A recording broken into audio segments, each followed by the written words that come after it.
Hello friends, my name is Steve Guttenberg and I am the Audiophiliac. In today's show I'm going to be talking about the Golden Ear Force Field 30 subwoofer. But it's not just a review of the Force Field 30. It's more of a, let's say, a meditation on subwoofers and their use, their value within stereo systems. Because, I mean, subwoofers are a mainstay for home theater, practically an essential ingredient in any home theater. Even dinky little home theater in a box and soundbars use subwoofers. So subwoofers are pretty common in the home theater realm. But here, where I play, in stereo, not all that common.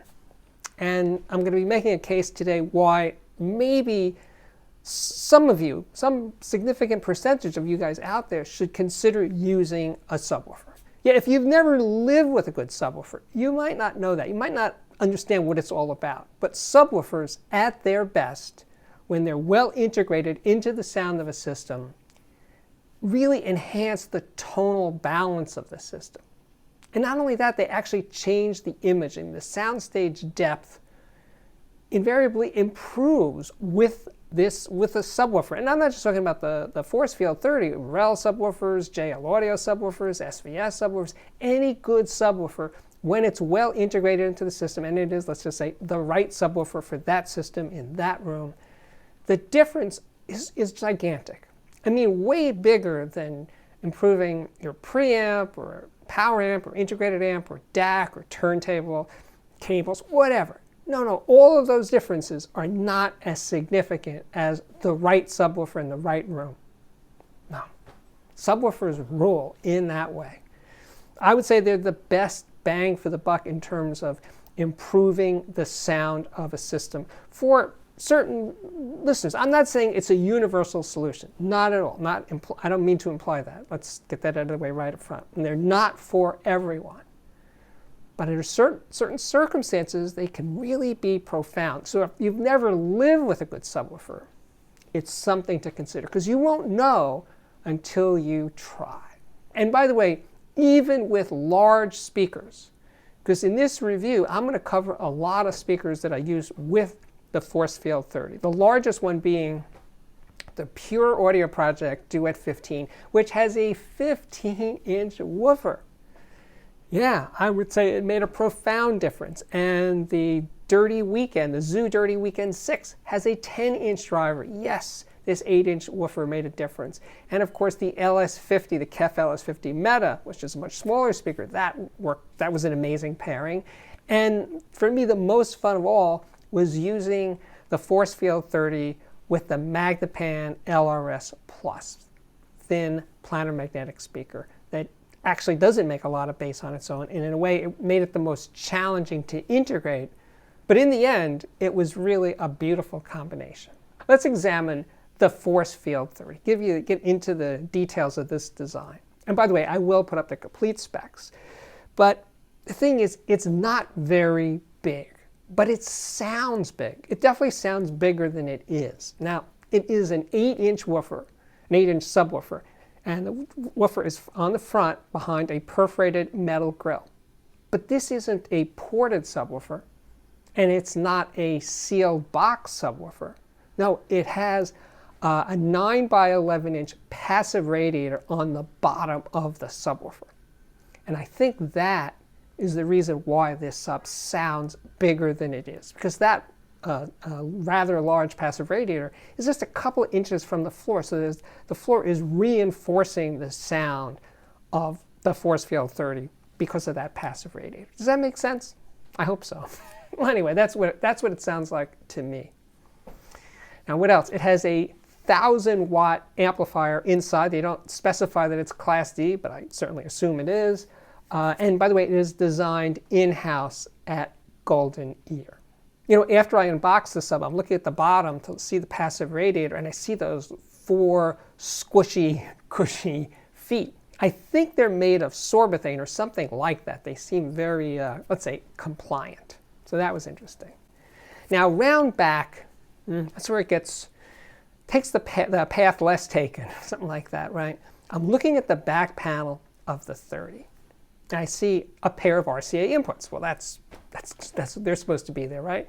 So they can be used either as left-right stereo inputs to the sub, okay, or with a flick of a switch, you can turn it into a sub that accepts LFE from an AV receiver. In other words, the filtering and all that stuff is taking place in the receiver.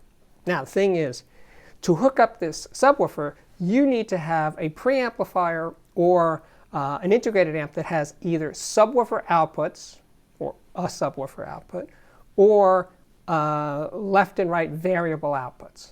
And not all integrated amps and preamps have an extra set of preamp outputs. Now you could use a Y connector, it gets a little tricky there. It's a side issue. But anyway, it's a little harder than average subwoofer to hook up. Now here's where it gets kind of interesting. There's no phase control. There's not a switch that goes 0, 180, or variable phase control. There's no phase control whatsoever. Now, I have been reviewing subwoofers for a really long time. I have never seen a subwoofer that doesn't have one except one in a home theater in a box system. But in a normal audiophile-oriented or home theater-oriented subwoofer, there's always a phase control, and there isn't one in this case. And then I asked Golden Ear about that. They said, well, we expect that if it's used in a home theater system, that would be taken care of by the AV receiver. Okay, I said, but I'm not doing that. For home use, for stereo use, basically their recommendation is you keep the subwoofer close to the left or right speaker or centered between the speakers. In other words, you can't have it a distance away. That makes it a little more complicated in terms of phase.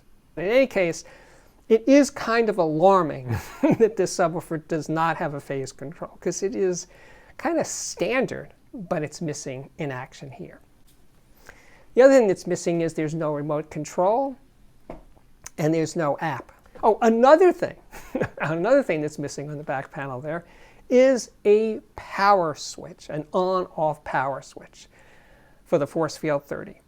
Now, I like to turn off subwoofers at night when I'm listening to music because I don't want to disturb my neighbors, right? So I want to listen kind of loud, but I don't want the bass thumping away. So I just reach around, do the reach around, and turn off the subwoofer. Well, in this case, there was no on-off switch, so I unplugged it. Yeah, it's kind of awkward, and I really think there should be an on-off switch. But anyway, those are... Oh, and the last part that bugged me, I'm sorry the list is so long, but this is my job to describe the subwoofer, is that the controls for the crossover, the low-pass crossover, which goes from 40 hertz to 150 hertz, and the subwoofer volume control, the level control, those knobs are really, really easy to turn. And that means they're really easy to accidentally move. Like I'm moving the subwoofer around, trying to get a better position. And almost every time I move the subwoofer, unless I was really paying attention, I changed the crossover setting, or I changed the volume setting, or I changed both. Just really breathing near those things, they move. In other words, they're better. I prefer controls that have some resistance to the movement. These just turn so easy. It's so easy to accidentally lose the settings. And of course, once you have the subwoofer set up and dialed in, you're probably not going to, that's not going to be an issue. But in terms of setup, it's annoying. Here are some numbers, and I'll start with the most important one, is the price. It is $899. It comes with a 3-year warranty on the electronics and a 5-year warranty for the woofer itself. That's unusual. I almost never see subwoofers that have as lengthy a warranty as the Force Field 30. Oh, and by the way, the Force Field 30 has a larger sibling, and that is called the Force Field 40, which has a 10-inch woofer, and that one runs $1,199. There will be an Audiophiliac viewer system of the day later on in today's show, and the manufacturing is done in China for the Force Field 30, but it is designed in the USA. As for the details of the setup, it was pretty straightforward this time. I used a Hagel H95 integrated amp as the source for pretty much everything in this review. The speakers were the KEF LS50 Meta, Magnepan LRS Plus, Zoo Dirty Weekend 6, the PSB Passive 50. I've mentioned this before, But to me, a well set up sub is one that you're not aware of most of the time. Yeah, I don't want to hear the sub booming away regardless of the music I'm playing, right? It should just be there doing its thing, but not calling attention to itself. And for most music that has bass, it should appear to come, the bass should appear to come from the left and right speakers and not from the subwoofer. That to me is a well set up, well blended sub. Of course, some people that buy subwoofers want to feel the sub's energy all the time. If that's your choice, go right ahead. I'm not saying my way is the only way. I'm saying that's the way I prefer. But if you want to feel more bass from more of your music all the time, go right ahead. You certainly have my blessings. Not that you need them, but sure, it's a personal taste thing, as is so much of what we talk about in audio. There really isn't any right or wrong. It's what you like. That's all that matters. It's your system, it's your room, it's your money. Make yourself happy. To get started listening to music, hey, that's what I'm here for, really, right? I was using the Miles Davis Bootleg Series Volume 7. This is late period Miles. There's a lot of really well-recorded electric bass on these discs. I was streaming it through Qobuz.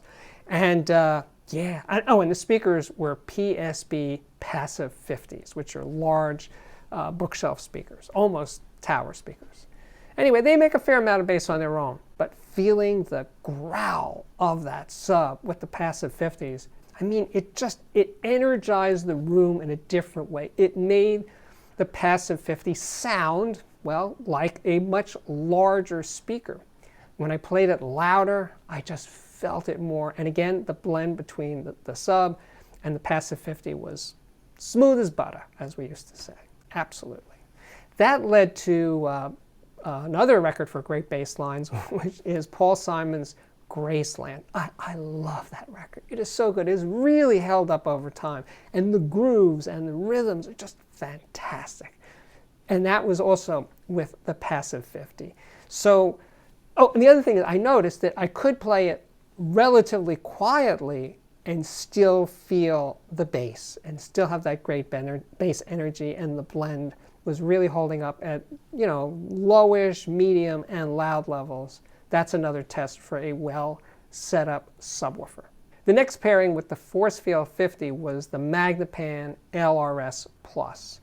And the music I selected was a torture test. It was a Bach organ record, and with a gigantic organ. And wow, what a difference. Now, I think LRS Plus by itself without a subwoofer is reasonable in a smallish room. Yeah, I think they make just enough bass. But adding a subwoofer really transforms that speaker. And the low notes on the Bach organ record were just tremendous. And yes, it did sound like it was actually coming from the LRS Plus. It took a lot of work. I wound up putting the force field between the left and right speakers, more or less the same plane or slightly behind them. And yeah, it gelled and it was gorgeous. And the thing about organ recordings, really great ones, is you feel them, the air moving through those pipes as if the organ is breathing, just, filling the church or wherever the venue is. But it's really kind of startling. When I've heard real organs in real churches, my ear just latches onto that air moving quality that organs have. Now the LRS Plus kind of did that on its own, but when I added the Forcefield 30, it was like, whoa, I can't believe it's coming from that comparatively small, thin panel speaker. All right, time for a little reality check.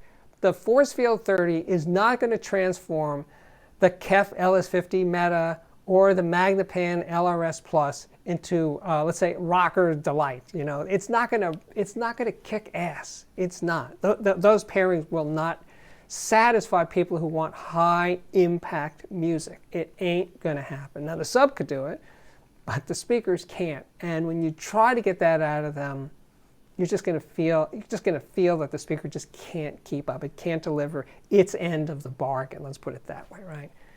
No. But here's the thing. The next speaker I paired was the Zoo Dirty Weekend 6. Now that speaker has a 10-inch driver. It can rock out on its own pretty darn well. And it actually has very satisfying bass, more bass than most Zoo speakers I've heard. The tuning is different on this new generation of Zoos. So yeah, it makes a good amount of bass, but not like this, not like what a Force Field 30 can deliver. It's a whole different ballgame, because in that case, the Force Field 30 is doing, let's call it the sub bass, the lower bass, like from 40 hertz down. That's what the Force Field 30 is delivering. And you couple that to the DW6, and it is party time, definitely. Now, I was playing some Led Zeppelin, actually Physical Graffiti. I was playing it really loud, you know, putting the sub in and out by unplugging it. And wow, that was transformative. It just made those speakers, which are not small but not gigantic, it made them loom larger in this room. Even with a pretty big speaker, yes, the Dirty Weekend 6. As a matter of fact, at the end of this thing, I'll just speed up the progress here, I wound up using the Force Field 30 with the Pure Audio Project Duet 15 open baffle speakers. Now those have 15-inch woofers. What possibly could a subwoofer with an 8-inch driver and a passive radiator bring to that? Got this speaker with 15-inch woofers. No, the Force Field 30 even helped out the Pure Audio Project because it was doing that really low bass that the Duet 15 just can't go down that far. It's not that kind of speaker. The Duet 15 is really about speed of bass. It's really fast and tight and clear bass. But in terms of bass extension, no, it can get help from a subwoofer. And because it does go pretty low on its own, the Duet 15, I was just sneaking in the Force Field 30 underneath the Pure Audio Project. And first of all, it's really easy to do. It's one of the easiest pairings of all. I just brought it in really low on the crossover control on the Force Field 30 and rocked out. And it was freaking amazing. And then withdrawing the sub, yeah, the speaker sounded smaller and yes, and the soundstage. I haven't brought that up enough. Yes, having that deep bass foundation added by a great subwoofer seems to and does enlarge the soundstage with all of the speakers that I use it with. It just opens things up. There's a lot of spatial information in the extreme bottom end of good recordings. And yes, so with all the speakers from the LS50 to the Pure Audio Project, yeah, they all had that transformation with the Force Field in. Okay, so now it's time for, so Steve, what do you really think of the Golden Ear Force Field 30 subwoofer? I think it's a pretty spectacular sounding sub.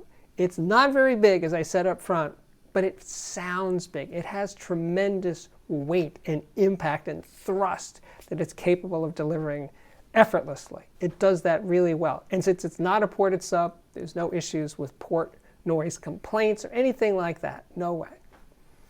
As I said earlier, I do have issues with the lack of phase control, which is really a setup question. The fiddly knobs, that they're too easy to turn. It's annoying, again, in terms of setup and dialing it in just right. The lack of a power switch so that you could easily turn off the sub whenever you want. Unplug it. Again, those are annoyances. It does the job that it's set out to do in terms of making low end that's really satisfying with a wide range of speakers. So it's definitely a mission accomplished review. How it compares to other subwoofers, I can't tell you because I don't have other subwoofers to compare it to. But I thought by using it, pairing it with so many different kinds of speakers, it addresses some of those concerns that you guys might have. And that's it. So now it is time for the Audiophiliac Viewer System of the Day. These are terrific pictures. They were sent in by Isham, and he's from New Delhi, India. He's been an audiophile for about 20 years. He's had everything from little Dolly bookshelf speakers to big JBL horns. But anyway, this is what he's listening to right now. Martin Logan Masterpiece ESL9 electrostatic speakers, and they are powered by Macintosh MC301 monoblocks. The center speaker you see is a JBL LS Center, and that's for his home theater fun and games, because there's a TV in there, so you can see. And all of that is being supported by a JBL 12-inch subwoofer. The preamp is a Schiit Freya Plus running a quad set of Electro-Harmonic 6SN7 tubes. The source inside the cabinet is a Cambridge CXN V2. Thanks, Isham. All right, we are back. My name is Steve Guttenberg, and I am the Audiophiliac, and thank you so much for being here. If you really enjoy the show, please hit the like button. But if you really, really enjoy the show, please consider joining my Patreon. It's really easy to do. The address is on the screen right now, and there is a link to the Patreon in the description below this video. You can join for a few bucks a month, up to $100 a month. The people at the top two tiers, $50 and $100, we have conversations every month, and it's fantastic. I thoroughly enjoy meeting you people and talking about what's going on in your lives and your systems and how to make it better. So that's out there. So I would be remiss if I did not mention that the Audiophiliac podcast is back in a revised form. In the first 25 episodes of the podcast, I was putting up original content unrelated to the videos, but now I'm stripping out the audio of my more recent videos and putting them up as podcasts, so you can listen while you're driving or cooking or cleaning or whatever, right? That's what I'm doing now. It's going to continue to evolve. My podcast is. We'll see how it all plays out over time. But I'm happy to say it's back. There's a link to the podcast in the description below, or you can find it on Apple Podcasts and Spotify and all the usual places that you find podcasts. Easy. But if you're not into the whole thing with Spotify, just go to my podcast page and you can listen there. What else? Well, that's it. Like, subscribe, do all that stuff. And I really, really do hope to see you back here again very, very soon. Bye-bye.